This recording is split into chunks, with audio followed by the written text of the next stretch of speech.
शिवस्वराज्य युवा प्रतिष्ठान संघटनेच्या उद्घाटन सोहळ्याचे भव्य आयोजन दिनांक 14 मे 2025 रोजी पंचवटीतील नांदूर नाका येथे छत्रपती संभाजी रोडवरील हॉटेल द शिवार येथे शिवस्वराज्य युवा प्रतिष्ठान संघटनेचा उद्घाटन सोहळा उत्साहात संपन्न झाला। या प्रसंगी भव्य प्रवेश सोहळा तसेच छत्रपती संभाजी महाराज यांचा जन्मोत्सव मोठ्या दिमाखात साजरा करण्यात आला। संघटनेचे संस्थापक अध्यक्ष पोपट आत्माराम पताडे यांनी उपस्थित सर्व मान्यवरांचे मनःपूर्वक स्वागत केले। या सोहळ्याचे प्रमुख आकर्षण राष्ट्रीय शिवविख्याते उद्धव शेरे पाटील आणि हरिभक्त परायण संदीप महाराज जाधव यांची प्रेरणादायी उपस्थिती ठरली। कार्यक्रमात कायदेशीर सल्लागार ॲडव्होकेट गुलाब शेटे यांचाही विशेष सहभाग होता। त्याप्रसंगी प्रदेशाध्यक्ष रवी मराठी, महिला आघाडी प्रदेशाध्यक्ष नीलमताई पवार, प्रदेश संघटक विक्रम कदम, प्रदेश संपर्क प्रमुख अण्णासाहेब पाटील, कायदेशीर सल्लागार ॲडव्होकेट विजय महाले, महिला आघाडी प्रदेश उपाध्यक्षा विमलताई काजळे, महिला आघाडी प्रदेश संपर्क प्रमुख शिवमती खोपकर, महिला आघाडी पश्चिम महाराष्ट्र अध्यक्षा प्रीतीताई विचारे, मराठवाडा अध्यक्ष ज्योतिराम पवार, नाशिक जिल्हाध्यक्ष अंकुश गुंजाळ, मुस्लिम आघाडी नाशिक जिल्हाध्यक्ष जुबेर शेख आणि महिला आघाडी नाशिक जिल्हाध्यक्षा वनिताताई सोनवणे यांच्यासह अनेक मान्यवरांची उपस्थिती लाभली। या भव्य सोहळ्याचे आयोजन नाशिक जिल्हा शहर पदाधिकारी यांनी नेटकेपणाने पार पडले। यातील विविध पदाधिकाऱ्यांची आणि सदस्यांची मोठ्या संख्येने उपस्थिती हा या कार्यक्रमाचा वैशिष्ट्यपूर्ण भाग ठरला। शिवस्वराज्य युवा प्रतिष्ठान संघटनेच्या माध्यमातून युवकांमध्ये राष्ट्रभक्ती, छत्रपतींचे विचार आणि समाजसेवेचा संदेश पोहोचविण्याचा संकल्प करण्यात आला। कार्यक्रमाच्या यशस्वी आयोजनाबद्दल सर्व स्तरातून आयोजकांचे कौतुक होते। सर्वांना जय शिवराय, जय शिवर शंभूराजे।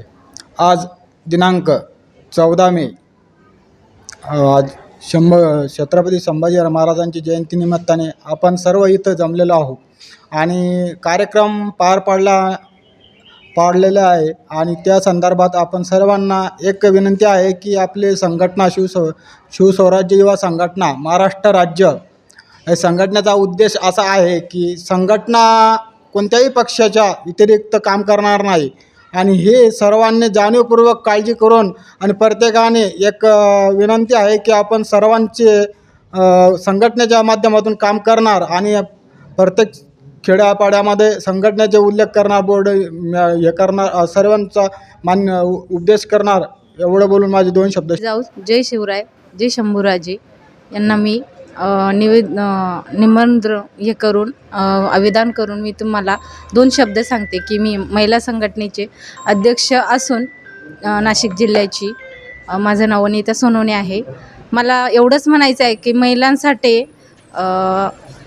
काहीतरी याच्या संघटनेच्या वतीने आपण काय करू शकतो किंवा महिलांना कुठेतरी एक स्थान मिळावं व महिलांसाठी सुरक्षित एक स्थान असावं हे माझं गव्हर्नमेंटला हे आहे व आम्हाला संघटनेच्या साठी खूप लोकांनी आम्हाला मदत करावी किंवा लोकांचं आणि महिलांचं आपल्या स्वराज्याचे हे जे शिवरायांचे विचार आहे व शंभूराजांचे विचार आहे हे घराघरा शिवाजी महाराजांनी त्या सुभेदाराच्या सुनाला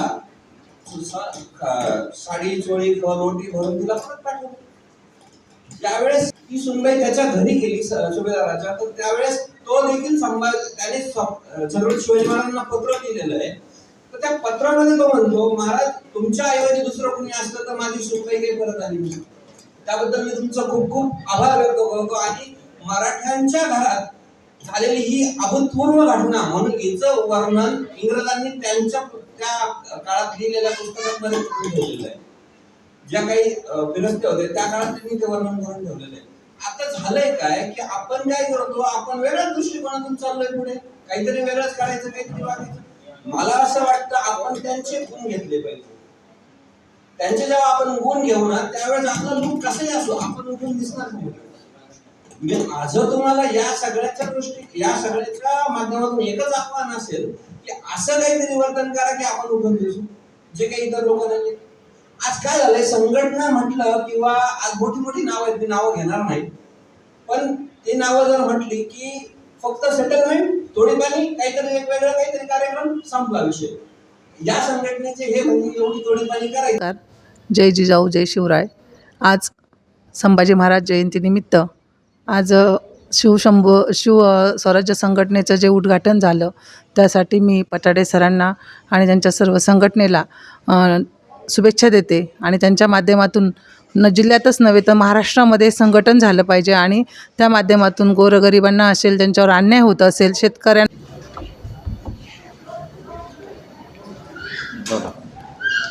जय जिजाऊ, जय शिवराय, जय छत्रपती संभाजीराजे. आज आमच्या शाखेचे उद्घाटन झाले आणि शाखेच्या उद्घाटनानिमित्त जे काय आमचे शिवमावळे जमा झाले यांच्या वतीनं मी आज सांगू इच्छितो की अनिल भाऊ कारकर, धाराशिव जिल्हाध्यक्ष, माझ्या वतीनं जेवढे प्रयत्न होतील तेवढे मी संघटना वाढवीन आणि संघटनेसाठी आतोतटीचे प्रयत्न करीन आणि त्याच्यामधून शेतकरी राजा त्याच्यावर काय संकट आली, या गोरगरीब जनता आहे ज्याचं काही कुठंच काहीच फायदे होत नाहीत, त्याच्यासाठी आम्ही लढू आणि आमची संस्था कोणाच्या आहारी जाणार नाही, कोणाच्या दबावाखाली काम करणार नाही आणि आमच्या अध्यक्ष साहेबांच्या निर्णयानुसार आम्ही आमच्या पद्धतीनं कार्य करू. त्याच्यामध्ये संघटना कशी वाढवायची ह्याचे प्रयत्न करू आणि संघटना प्रत्येक जिल्ह्यात, प्रत्येक तालुक्यात, प्रत्येक गावात आम्ही शाखा ओपन करू. त्या माध्यमात राज्य ही सर्व सामान्य गोरगरीब तसेच आणि संघटनेचा तो मूळ उद्दिष्ट आहे तो म्हणजे युवा हा सगळ्यात मूळ उद्दिष्ट आहे. त्यांना बी सर्व राज्यामध्ये तसेच महाराष्ट्रातील प्रत्येक जिल्ह्यामध्ये, तालुक्यामध्ये संघटना जोमाने काम करील. तसेच गोरगरिबांचे प्रश्न असो, सर्वसामान्यांचे असो, शेतकरी असो किंवा तसेच बरेच जिल्ह्यामध्ये MIDC पण आहेत, असे बरेच प्रकार आहेत. तसेच आज सगळ्यात मेन म्हणजे आज शिवस्वराज्य युवा प्रतिष्ठान महाराष्ट्र राज्य संघटनेमध्ये महिलांचा सगळ्यात मोलाचा वाटा आणि मोलाचा वाटा आहे. कारण आज महाराष्ट्रामध्ये जी परिस्थिती निर्माण झालेली आहे आणि सगळ्यात मोठी परिस्थिती ती म्हणजे महिलांवर आहे आणि महिलांचे जे अत्याचार वाढले आहेत त्याच्यावरती फक्त प्रत्येक संघटना असो किंवा पक्ष असो, कोणी पण असो, जिथे बी अन्याय अत्याचार होतो तिथं फक्त 2 दिवस आवाज उठवला जातो आणि तिसऱ्या दिवशी आवाज हा बंद केला जातो. त्याच्यानंतर कोणीच परत त्याच्याकडे रुकून पाहत नाही. तसा मी सर्व महिलांना पण एक शब्द देतो, शिवस्वराज्य युवा प्रतिष्ठानमार्फत महिलांवर जे बी अत्याचार होतील, जे बी इथे असेल, तो कोणाच्या दबावाखाली कुठं दाबला जाणार नाही आणि त्याला वाचा फुटली जाईल. हे तसे असे 2 दिवसामध्ये बी असं एक ब्रेकिंग न्यूज पण मी न्यूजला देऊ इच्छितो का 2 दिवसामध्ये पण अशी ब्रेकिंग न्यूजला राहील की जिथं महिलांवर अत्याचार होतो, दुसरं संघटनेच्या नावाने व संघटना ओपन करतात आणि त्याच छत्रपतींच्या नावाने असो, शंभू महाराजांच्या नावाने असो, संघटना असो किंवा ओपन करतात आणि आतून त्याच महिलांवर अत्याचार करतात. असं 2 दिवसामध्ये मी ते बी उघड करण्यात येईल हे सांगू इच्छितो. धन्यवाद. जय जिजाऊ, जय शिवराय, जय शंभूराजे. आज इथे जो आम्ही कार्यक्रम घेतलेला आहे छत्रपती शंभूराजे महाराजांच्या जयंतीनिमित्त, आज आमची जी संघटना आहे त्याचं आम्ही उद्घाटन केलेलं आहे आणि ही संघटना जसं आता आमचे संस्थापक अध्यक्ष आहे त्यांनी सांगितलं, गोरगरिबांसाठी लढणार आहे, महिलांसाठी लढणार आहे, जे महिलांवर अत्याचार होतात, जे ह्या संघटनेमार्फत जेवढं कार्य होईल. आणि मी एक सांगू इच्छितो की जे आमचे गडकिल्ले आहे, जसे राजस्थानचे गडकिल्ले तुम्ही जाऊन बघा, किती त्यांनी एकदम त्यांची निगा राखलेली आहे. आता मी आमच्या संघटनेच्या वतीने महाराष्ट्र सरकारला सांगू इच्छितो की आम्ही एक निवेदन देणार आहे. पताडे साहेब आणि आमचे संघटनेचे जे बी पदाधिकारी आहे, आम्ही एक महाराष्ट्र सरकारला निवेदन देतो. देवेंद्र फडणवीस साहेबाला बी आम्ही निवेदन देणार आहे की लवकरात लवकर महाराष्ट्रातील काय घेतो. सगळ्यात महत्त्वाचं मित्रांनो, आज संभाजी महाराजांची जयंती. संभाजी महाराज म्हणजे काय तर दगदग त्या शौर्याचं प्रतीक, धर्मासाठी मरू या गोष्टीचं प्रतीक म्हणजे संभाजी महाराज. आणि मित्रांनो, संभाजी महाराजांकडनं काय घ्यावं, आपण काय करतो. शिवाजी महाराजांकडनं काय घ्यावं, आपण काय करतो, त्यांचं लुक कॉपी करतो. विश्वास आहे आपल्या अभंगाच्या माध्यमातून इथले कष्टकरी शेतकरी यांना स्वराज्याच्या विषयी प्रेरणा निर्माण करून देणारे तुमचं आमचं प्रेरणास्थान जगद्गुरु तुकोबा आहे. स्वराज्याच्या संकल्पिका राजमाता, राष्ट्रमाता मासा जिजाऊ स्वराज्याचे संकल्पक शहाजीराजे भोसले, मराठा साम्राज्याचे संस्थापक छत्रपती शिवाजी महाराज, मराठा साम्राज्याचे दुसरे छत्रपती छत्रपती संभाजीराजे भोसले, किंबहुना ज्या ज्या महामानवांनी, ज्या ज्या योगपुरुषांनी, ज्या ज्या साधूंनी, ज्या ज्या संतांनी या समाजासाठी, या देशासाठी आपलं सर्वस्व जीवन अर्पण केलं, त्या सर्व महामानवांना आपण जोरदार एका टाळ्याच्या गजरात अभिवादन करूया. आजच्या या छत्रपती संभाजी महाराज यांच्या जयंतीच्या निमित्ताने आणि त्याला धरून शिवस्वराज्य संघटना या संघटनेच्या उद्घाटन प्रसंगी आजच्या या कार्यक्रमाचे अध्यक्ष, सन्माननीय या संघटनेचे प्रदेश अध्यक्ष रविभाऊ मराठे, संस्थापक अध्यक्ष आमचे भाऊ पताडे साहेब, या कार्यक्रमासाठी आवर्जून संघटनेच्या महिला अध्यक्षा आमच्या ताई, या कार्यक्रमासाठी आवर्जून उपस्थित वारकरी संप्रदायाचा पाया आपल्या खांद्यावर घेऊन चालणारे आमचे संदीप महाराज, आमचे मार्गदर्शक काकड साहेब आणि उपस्थित आपण सर्वजण. आणि आमच्या विदर्भातली इमानदारशाही, बिदरची बिदुरशाही, गोळकोंड्याची कुतुबशाही, विजापूरची आदिलशाही आणि नगरची निजामशाही, या 5 शाह्या या देशामध्ये नांदू लागल्या. या 5 शाह्या नांदत असताना 3 शाह्या टिकल्या. गोळकोंड्याची शाही टिकली, निजामशाही टिकली, आदिलशाही टिकली, पण बिदरची बिदरशाही आणि विदर्भाची इमादशाही का टिकली नाही? कारण या 2 शाह्यामध्ये मराठे नव्हते, म्हणून त्या 2 शाह्या खालच्या झाल्या. या 3 शाह्यामध्ये मराठी होते, म्हणून या 3 शाह्या जिवंत राहिल्या. म्हणून तुम्हाला सांगतो, ज्या ठिकाणी मराठी आहे त्या ठिकाणी राज्य आहे. म्हणून मराठ्याला डावलल्याशिवाय ना कोणत्या संघटनेचं राज्य. मुंबईला होते आणि आजही मला थांबायचं होतं, तरी पण काहीच नाही. चला संभाजी महाराजांची जयंती, मला पण ते जे एक सुख मिळालं, मला ते दर्शनही घेता आलं आणि त्यांच्या सर्वांच्या मला खूप आनंद वाटला की आज संभाजी महाराजांच्या जयंतीला मला आपण निमंत्रित केलं, त्याबद्दल मी आपल्या सर्वांचे आभारी आहे. आपल्या शेरे महाराजांनी एवढं व्याख्यान दिलंय, त्यात माझ्याकडे शब्दच नाही. एवढंच सांगू इच्छिते, सरांनी जी संघटना सुरू केली आहे त्या संघटनेला माझ्या शुभेच्छा. माझ्या शरदचंद्र पवार राष्ट्रवादी काँग्रेस शरदचंद्र शुभेच्छा. भावना सांगते तुम्हाला काही मदत लागली, तुमची काही तुमच्या सोबत आहे. माझे पूर्ण पक्ष असेल किंवा आपल्या काही संघटना असतील तर तुमच्या सोबत आहे आणि भावनाने खूप शुभेच्छा देतो. आपल्या सर्वांचे अभिनंदन करतो. जवळजवळ गेल्याच जमाय, पण ही गोष्ट आपल्याला समजत नाहीये. आपण त्या बाबतीत विचार करत नाही. मी सांगितलं, इतिहासातून शिकायचं. आपण इतिहास वाचतच नाही आणि ज्यांनी इतिहास वाचलाय ती माणसं इतिहास घडवण्यासाठी पुढे येतात, पण मला असं वाटतं त्या लोकांना कोणी साथ देत नाहीत. पताडे साहेबांनी हा उपक्रम चालू केला, त्यांच्या मनात काहीतरी चांगलं करण्याची इच्छा आहे ना. मग किती लोक आली बरं इकडे, बरोबर आहे की नाही? मी म्हणतोय त्या पत्रिकेवर जितकी नावं आहेत त्यापेक्षा कमी लोक आहेत. ज्या लोकांची नावं टाकली त्या लोकांनी सुद्धा यायला हवं होतं. ही शोकांतिक आहे. मी म्हणतो, ज्याला बोलता येईल त्याने बोलावं. समाजामध्ये जर अन्याय अत्याचार ज्याला लिहिता येतं त्याने लिहावं आणि ज्याला काहीही करता येत नाही किंवा त्याने गप्प बसावं. आज आपल्याकडे हा सेक्युलरिझमचा जो किडा जो जागा झालाय, मला वाटतं जंगलामध्ये सगळा धूळपत्र कोला आहे.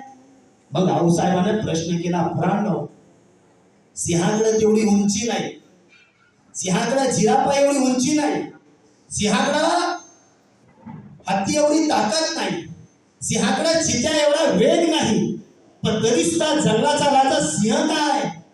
पोरं विचारात पडली.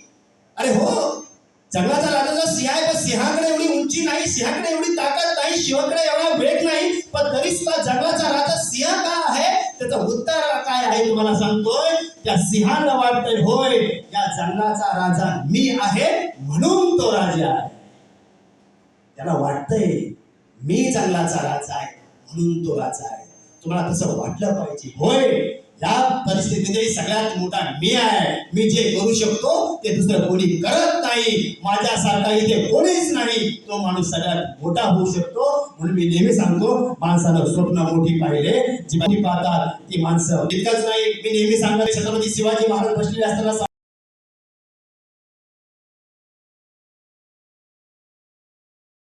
रामायण जोपर्यंत प्रत्येकाच्या घरामध्ये पाहिल्या जाईल त्यावेळेस रामायणामध्ये प्रभू श्रीरामचंद्रासोबत त्या ठाऊरताईचा तुम्हाला वाटा दिसेल. या गोष्टीतून एक धडा घ्यायचा. शिवस्वराज संघटनेचे जेवढे पदाधिकारी आहेत, आमच्या महिला भगिनी असो, आमचे पुरुष मंडळी असो, प्रत्येकानं या संघटनेसाठी ठाऊरताईचा सुद्धा छोटासा वाटा दिला पाहिजे. कारण येणाऱ्या कालखंडामध्ये तुमचं सुद्धा नाव त्या इतिहासामध्ये घेतल्या जाईल. हे मात्र आवर्जून लक्षात घ्या. किती प्रामाणिक नेतृत्व प्रभू श्री रामचंद्राचं. प्रभू रामचंद्राचा तिथे राजा झाला असते तर केवळ राम म्हणून राहिले असते. पण ज्यावेळेस प्रभू रामचंद्र 14 वर्ष वनवास केला, रावणासोबत युद्ध केलं, एक राम म्हणून राहिलेले असलेले व्यक्ती ज्यावेळेस वापस गेले त्यावेळेस पुरुषोत्तम झाले. हे मात्र लक्षात घ्या. म्हणून संघटनेत काम करत असताना आपली थोडीशी तरी जबाबदारी प्रत्येकाला पोपटराव पताडे यांनी दिली आहे, त्याबद्दल मी त्यांचा आभार व्यक्त करतोय. या ठिकाणी स्थापना होते. मी कोणी व्याख्याता नाहीये, पण मला कळतं की काय केलं पाहिजे, काय बोललं पाहिजे. शब्दांना धार किती हे महत्वाचं नाही, शब्दांना आधार किती हे महत्वाचं असतं. कारण की धार असणारे शब्द लोकांची मनं कापतात आणि आधार असणारे शब्द लोकांचं मन जोडण्याचं काम करते. म्हणून आपण जे काही बोलतोय त्याला किती आधार आहे आणि त्या आधारयुक्त शब्दांनी समोरच्याच्या मनावर काय परिणाम होईल याचा विचार आपण सर्वांनी करायचा. इतिहास वाचणं हे खूप महत्वाचं. हत्या करण्यात आली आणि तो औरंगजेब बोलला, या अल्लाह ये खुदा क्या संभा है, ये अल्लाह ये खुदा, ऐसी अगर औलाद हमारे पास पैदा होती तो सब सल्तनत उसके कंधों पे डाल के हम पैगंबर की खिदमत में जाते, मगर या अल्लाह ऐसी कभी औलाद हमारे मुगल में पैदा नहीं हुई. या अल्लाह ऐसी पैदा नहीं हुई. 25-27 वर्ष औरंग या महाराष्ट्रामध्ये स्वप्न घेऊन आला आणि शेवटी 25 ते 30 वर्ष हिंडत राहिला, पण तरी सुद्धा महाराष्ट्रामध्ये तो विजय मिळवू शकला नाही. आणि अखेर याच मराठ्यांनी त्याची कबर या महाराष्ट्रात खोदली. असा संभाजी महाराजांचा इतिहास तुम्ही आम्ही लक्षात ठेवला पाहिजे. आणि अशा या छोट्याखानी कार्यक्रमाच्या निमित्ताने आपण सर्व या ठिकाणी जमला. मी खऱ्या अर्थानं शिवशंभू या आपल्या शिवस्वराज ज्यावेळेस राजाराम महाराज शिवाजी महाराज आपल्या गडावर आले, गडावर आल्यानंतर शिवाजी महाराजांनी आपल्या राणीवशामध्ये गेले आणि राणीवशामध्ये गेल्यानंतर शिवाजी महाराजांनी विचारलं, सगळ्या राणीवशाला पुत्र जन्माला आले, कुठे साखर वाटली नाही, कुठे तोफा दिल्या नाही का? सोयराबाईला सांगितलं. सोयराबाई शिवाजीराजाला म्हटलं, राजे पुत्र जन्माला आले, पण पुत्र पालथे जन्माला आले. राजाचे विचार इतके पॉझिटिव्ह होते. ज्यावेळेस सोयराबाईने सांगितलं, राजे युवराज जन्माला आले, पण युवराज पालथे जन्माला आले. आमचे शिवराजे त्यावेळेस कडाडले, बरं झालं युवराज पालथे जन्माला आले, त्यांना मोगलाई पालथी घालतील. याला म्हणतात सकारात्मक विचार. अंधश्रद्धा कधीच नाही. शिवाजी महाराजांनी कधीच अंधश्रद्धा पाळली नाही. मला माहित आहे अनेक लोकांनी संघटनेच्या पोरांचा वापर राजकारणासाठी केला. अनेक लोकांनी संघटनेच्या पोरांचा वापर स्वतःच्या स्वार्थासाठी केला. अनेक लोकांनी संघटनेचा वापर पोरांच्या हातामध्ये लाठ्या काठ्या दिल्या. पण पहिली अशी शिवस्वराज संघटना आहे, या संघटनेनं पोरांच्या हातामध्ये लाठ्या काठ्या दिल्या नाही, या पोरांच्या हातामध्ये दगड दिले नाही, या पोरांच्या हातामध्ये शंभू शिवाजी महाराजांचे विचार दिले. हे मात्र महत्वाचे विचार महत्वाचे आहे. आम्ही चर्चा करत असताना एक गोष्ट लक्षात आली, लोकांना आता ज्ञानाची गरज राहिली नाही. लोकांना ज्ञान कुठूनही मिळतं. चर्चा करत असताना आम्हाला एक गोष्ट जाणवली, लोकांना अन्नाची गरज राहिली, लोकांना अन्न कुठूनही मिळतं, पण आज गरज आहे ती विचाराची. आणि ही विचार देण्याचं काम कोणती संघटना करत असेल तर ती शिवस्वराज्य संघटना करते. विचार किती महत्वाचा असतो. आपण ज्यावेळेस इतिहासामध्ये जाऊन बघत असतात त्यावेळेस विचार, मी या स्वराज्याला गद्दार होणार नाही, त्याला म्हणतात विचार. हे विचार त्याला कोणाकडून मिळाले? हे विचार त्यांना संभाजी महाराजांकडून मिळाले. हे विचार छत्रपती शिवाजी महाराजांकडून मिळाले. म्हणून माणसानं शिवाजी महाराजांनी त्या सुभेदाराच्या सुनाला साडी चोळी रोटी भरून तिला परत पाठवली. ज्यावेळेस ती सुनबाई त्याच्या घरी गेली सुभेदाराच्या, तर त्यावेळेस तो देखील त्याने छत्रपती शिवाजी महाराजांना पत्र लिहिलेलं आहे. तर त्या पत्रामध्ये तो म्हणतो, महाराज तुमच्या ऐवजी दुसरं कोणी असतं तर माझी सुनबाई काही परत आली नाही. त्याबद्दल मी तुमचा खूप खूप आभार व्यक्त करतो. आणि मराठ्यांच्या घरात झालेली ही अभूतपूर्व घटना म्हणून हिचं वर्णन इंग्रजांनी त्यांच्या त्या काळात लिहिलेल्या पुस्तकांमध्ये करून ठेवलेलं आहे. ज्या काही फिरस्ते होते त्या काळात त्यांनी ते वर्णन करून ठेवलेलं आहे. आता झालंय काय की आपण काय करतो, आपण वेगळ्याच दृष्टिकोनातून चाललोय पुढे, काहीतरी वेगळंच करायचं, काहीतरी वागायचं. मला असं वाटतं आपण त्यांचे गुण घेतले पाहिजे. त्यांचे जेव्हा आपण गुण घेऊ ना त्यावेळेस आपला लूक कसंही असो आपण उठून दिसणार नाही. मी आज तुम्हाला या सगळ्याच्या माध्यमातून एकच आव्हान असेल की असं काहीतरी वर्तन करा की आपण उठून दिसू, जे काही इतर लोक नाही. आज काय झालंय, संघटना म्हटलं किंवा आज मोठी मोठी नावं आहेत, ती नावं घेणार नाही, पण ती नावं जर म्हटली की फक्त सेटलमेंट, तोडीपाणी, काहीतरी एक वेगळं काहीतरी कार्यक्रम, संपला विषय. या संघटनेचे हे म्हणजे एवढी तोडीपाणी करायची असं एक समीकरण झालेलं आहे. This equal to this plus is equal to समीकरण असं समजा चालू असतो. 24/7 मी अवेलेबल आहे. काही अडचण आली मला फोन करा, तुम्हाला तुमच्या संख्येवरती सोल्युशन नक्की दिलं जाईल. पण ज्यावेळेस असं काही होईल ना, माझी एवढीच विनंती आहे, तुम्ही त्याला तरी असा काही डाग लावू नका जेणेकरून नाव खराब होईल. तुम्ही असं काहीतरी वर्तन करा की नाही लोकांना वाटलं पाहिजे नाही यांच्याकडे गेलं तर हा विषय होईल. आपल्यापर्यंत खूप विषय आता समाजातले, खूप विषय आता. नाशिक लोकशाही न्यूज साठी प्रतिनिधी माधुरी मगर, नाशिक.